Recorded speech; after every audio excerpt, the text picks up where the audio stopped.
Vous voulez me voir? Oui, j'ai un problème. Ah bon?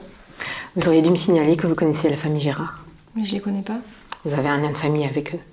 Non, on est originaire de la même ville, mais c'est tout. Vous êtes sûr? Saint-Dizier est une petite ville. C'est pas un village non plus.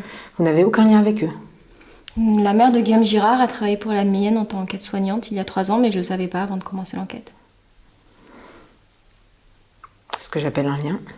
Si vous voulez, mais ça n'a pas influencé l'enquête. Je dois vous croire sur parole. Je me suis concentrée sur la recherche de preuves. Les fautes commises par ces fonctionnaires de la BRI sont objectives et graves.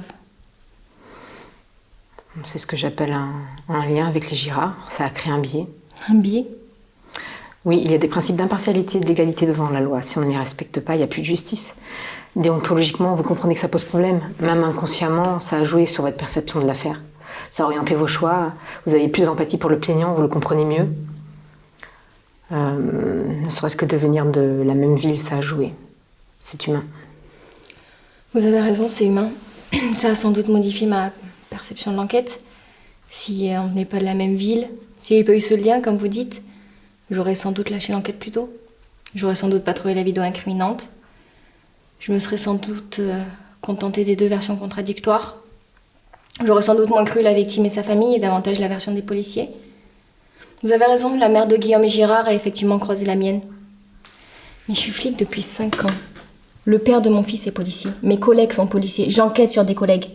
Je connais leur vie, leur manque de considération quand c'est pas le mépris qu'ils subissent, les difficultés que pose le maintien de l'ordre, la complexité et l'ingratitude de ce boulot.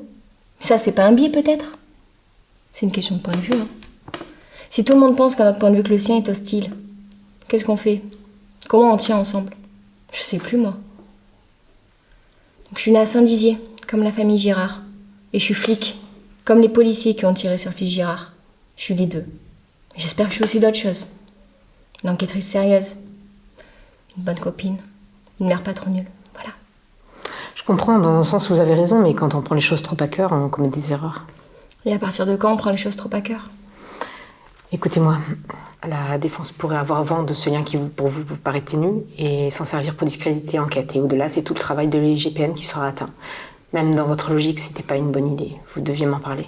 Et vous auriez confié l'enquête à quelqu'un d'autre? Oui. Une personne qui n'aurait pas pris des choses trop à cœur. Ne prenez pas les choses comme ça sert à rien. Quoi qu'il en soit, je ne sais pas si la victime ne se constituera pas partie civile, si un juge sera nommé, mais vous ne serez plus en charge du suivi de l'enquête. Sur la déontologie, il faut vraiment être absolument exemplaire. De ce point de vue, rassurez-vous, je me suis arrangée pour vous éviter une enquête administrative. Une enquête administrative? Oui. Je pourrais être sanctionnée? Vous ne le saurez pas, je m'en porte garante. Vous êtes sérieuse?